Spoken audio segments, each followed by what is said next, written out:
What happens when the world's most exclusive luxury brand offers you a seemingly perfect shortcut into the 1%? In the modern luxury market, Hermès stands as an untouchable fortress. We are constantly told that buying an orange box is a flawless financial investment. But then there is the Herbag. It mimics the legendary silhouette of a $14,000 Kelly bag, requires no elite quota waitlists, and sits at a fraction of the price. It looks like the ultimate cheat code. But the moment you walk out of the boutique, that illusion starts to shatter. Your Hermès Herbag may still carry the orange box fantasy, but as an investment, its value can collapse the moment wear enters the picture. So why does a bag that looks like the perfect Hermès shortcut lose so much of its power the moment it becomes yours? Is it the canvas, the resale market, or the system behind it? To understand why the Herbag is such a dangerous financial asset, you first have to understand the psychological machinery of the modern luxury industry. Historically, Hermès was not a brand for the masses. It was an insular, hyper-exclusive saddlery that catered to aristocracy, royalty, and the kind of clients who did not need a logo to prove their status. But in the modern era, even the most exclusive luxury houses still need growth. They need the aspirational buyer, the consumer who desperately wants access to the world of Hermès, but cannot afford or cannot access the $15,000 leather Birkin or Kelly. Enter the Hermès Herbag. First introduced in the 1980s, the bag was initially seen as a more casual utilitarian experiment. It was sometimes even jokingly referred to as the Kelly country because of its relaxed, practical aesthetic. It was eventually discontinued in the mid-2000s, only to be resurrected and redesigned in 2009 as the Herbag Zip. The new version was quietly yet brilliantly positioned as a more casual, everyday alternative to the formal Kelly bag. The visual similarities are intentional and impossible to ignore.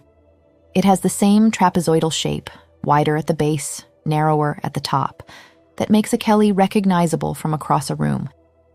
It features the same distinctive top flap, the same hanging clochette and padlock, and the same clou-de-sel turnlock closure that defines Hermès heritage. More importantly, the Herbag had one genuinely clever idea of its own. The canvas body was designed to be detachable and interchangeable. In some versions, owners could swap the body onto the same leather top and hardware, which is why the bag became known as a kind of two-in-one Hermès bag. From a distance, walking down the street, it borrows enough of the Kelly language to feel like access to the same world, and that is what the buyer is paying for, the visual association. But the real genius of the Herbag is not its design. It is its accessibility. To even be considered for a Birkin or a Kelly, a client must play the infamous, highly orchestrated Hermès game. They spend thousands, sometimes tens of thousands, on high-margin, non-quota goods, ready-to-wear, porcelain, homeware, jewelry, scarves, just to build a purchase history. They do this hoping that a sales associate will eventually deem them worthy enough to be offered a quota bag. The Herbag, however, bypasses this entire system. While it might not always be physically sitting on a display shelf due to seasonal stock shortages, it strips away much of the gatekeeping protocol. It requires no long purchase history. You do not need years of relationship building, nor a prior 5-figure receipt just to be considered. But you have to ask yourself a very uncomfortable question. Why would a brand built on extreme, agonizing scarcity purposely create a product that offers the look of access without the actual scarcity? It is not an act of generosity. It is a financial funnel. If a luxury item is relatively easy for you to buy, it means the brand does not consider it part of the truly protected tier. Hermès can open the gates for the Herbag because it gives aspirational buyers proximity to the dream, without diluting the ultra-exclusive world of the Birkin and Kelly. The Herbag began with a genuinely clever modular design. But in today's resale-obsessed luxury market, that cleverness does not protect the buyer from depreciation, how easily it shows wear, or the difference between owning Hermès design language and owning Hermès scarcity. The true nature of a luxury asset is never revealed in the boutique. It is revealed on the secondary market. And when you look at the hard data, the Herbag tells a very different story from the fantasy Hermès sells in store. A brand new Hermès Herbag Zip 31 currently retails in boutique networks for approximately $3,525. If you buy that bag, keep it wrapped in its dust bag, and never touch it, you might resell it close to retail, maybe even at a slight premium depending on color and condition. But that is not how most people use a handbag. The moment you actually carry it, the moment it takes on watermarks, structural sagging, corner wear, or a tiny stain, the investment illusion starts to collapse. Once a used Herbag reaches secondary marketplaces like Fashionphile, Vestiaire Collective, or The Real, the reality sets in. Condition starts doing the damage. Depending on color, wear, stains, structure, and completeness, used examples can fall far below retail, often into a range that makes the word investment feel almost ridiculous. Now, contrast this directly with the bags the actual 1% are buying. A standard leather Birkin 30 currently retails in boutiques for around $14,900. But because of the extreme artificial scarcity created by the Hermès quota system, where supply is controlled to a fraction of global demand, that same Birkin can trade on the aftermarket for far more in store fresh condition. On paper, the bag can be worth more outside the boutique than inside it. Even visibly used, scratched, or aged, Birkins often hold value in a way most luxury bags simply do not. The point isn't that every bag beats the stock market forever. It's that quota bags occupy a resale universe the Herbag simply does not. This is the cold, brutal economic lesson of modern luxury. The entire system is designed to reward the people who can access the rarest products, while punishing the aspirational buyer who buys the visual language without the underlying scarcity. The wealthy get access to appreciating leather. The middle class gets the canvas version of the dream. To be fair, this modularity is part of what made the Herbag interesting in the first place. It was lighter, more casual, and more adaptable than a formal Kelly. For someone who simply loves the design and has no intention of reselling it, that can be a perfectly rational reason to buy one. But the problem begins when the Herbag is treated not as a casual canvas Hermès bag, but as a luxury investment. So why does the Herbag collapse in value so violently once it is actually used? The answer lies in the materials. The historic legacy of Hermès was built on leather artisanship. Their artisans spend years mastering the treatment of Togo, Clemence, boxcalf, and other heritage leathers. Leather is a living material. It ages, it develops patina, and most importantly, it can often be restored. The Herbag subverts this heritage through a material shift that is highly lucrative for the brand, but far less forgiving for the consumer.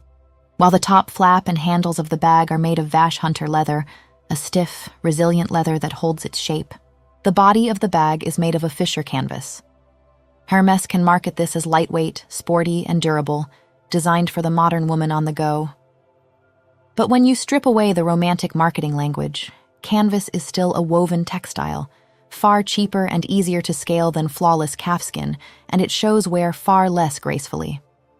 By charging over $3,500 for a bag that is primarily woven fabric, Hermès protects its margins while selling the consumer the fantasy of leather house prestige. For Hermès, that's genius. For you, it's a $3,500 bag that's afraid of rain. And yet the Herbag sits under the same orange box mythology. But the real problem with canvas is durability. Canvas does not age like leather. It frays at the corners, it absorbs moisture, and worst of all, it can act like a sponge for dye transfer.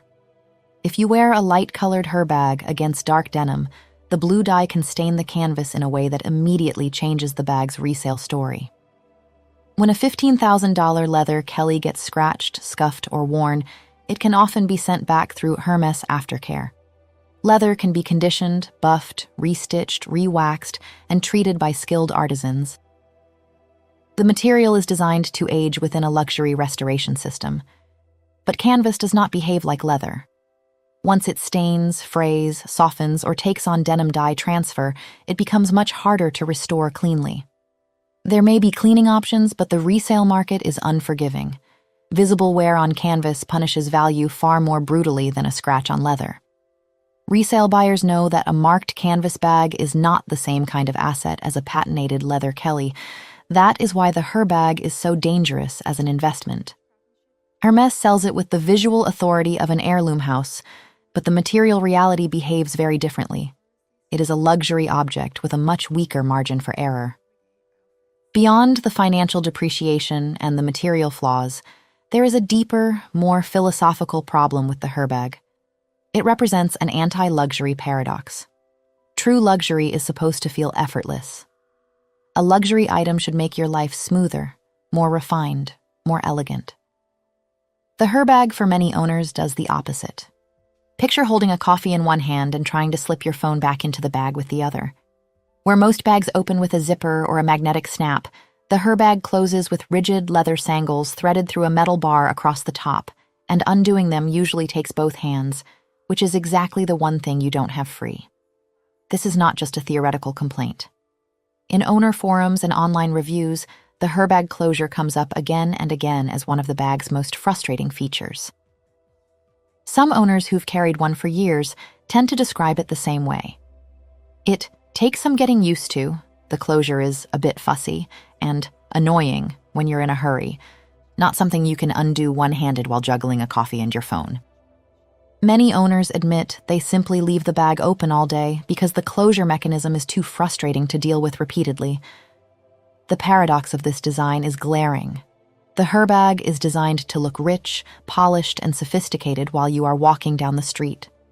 It borrows the rigid, aristocratic posture of the Kelly, but it can force you to look awkward, clumsy, and visibly frustrated the exact moment you actually try to use it in real life.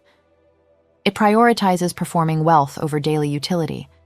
It may be lighter and more casual than a Kelly, but in daily use, the closure can still make it feel like a bag designed more for the image than for the owner. Zoom out far enough, and the Herbag stops looking like a handbag and starts looking like a business decision. It is not just a fashion accessory. It is a vital component of a much larger Hermès strategy. Hermès generates massive global revenue, but its core myth, the Birkin and Kelly, cannot be scaled endlessly. A single highly trained artisan takes many hours to hand-stitch a leather bag using traditional saddle stitching techniques. You cannot simply build a factory and pump out 1 million Birkins a year without destroying the quality, the heritage, and the scarcity that make the brand powerful in the first place. So, how does a publicly traded luxury company keep growing without destroying its own myth? It creates access around the myth without giving the myth away. The genius of entry-level Hermès is that it lets the company monetize aspiration without weakening the myth at the top. Canvas, Herbags, silk scarves, pouches, fragrances, and beauty products allow millions of customers to buy proximity to the Hermès world, while the Birkin and Kelly remain protected by scarcity, relationship building, and controlled access.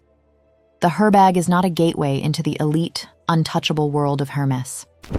It is a paid glimpse of it. This is the ultimate corporate chess game. Hermès has convinced the aspirational buyer to spend thousands of dollars on a canvas-heavy bag, largely for the privilege of carrying something that speaks the visual language of the bags the ultra-rich carry. They have monetized the illusion of access. The harsh reality is that true luxury cannot be democratized without changing what makes it desirable. Exclusivity, by definition, requires exclusion. It requires someone to be left out. When a pinnacle brand like Hermès offers an affordable shortcut, it isn't inviting you into the club. Bypassing the quota waitlist doesn't beat the system. It just gives you proximity to it, without the scarcity that makes it valuable in the first place. So before you spend thousands of dollars on a canvas bag, hoping it will behave like a leather asset, remember the cold math of the resale market. Because while a Birkin is protected by scarcity, the Herbag is protected mostly by fantasy. What do you think? Is the Herbag still worth buying for the design, or is it just a corporate trap?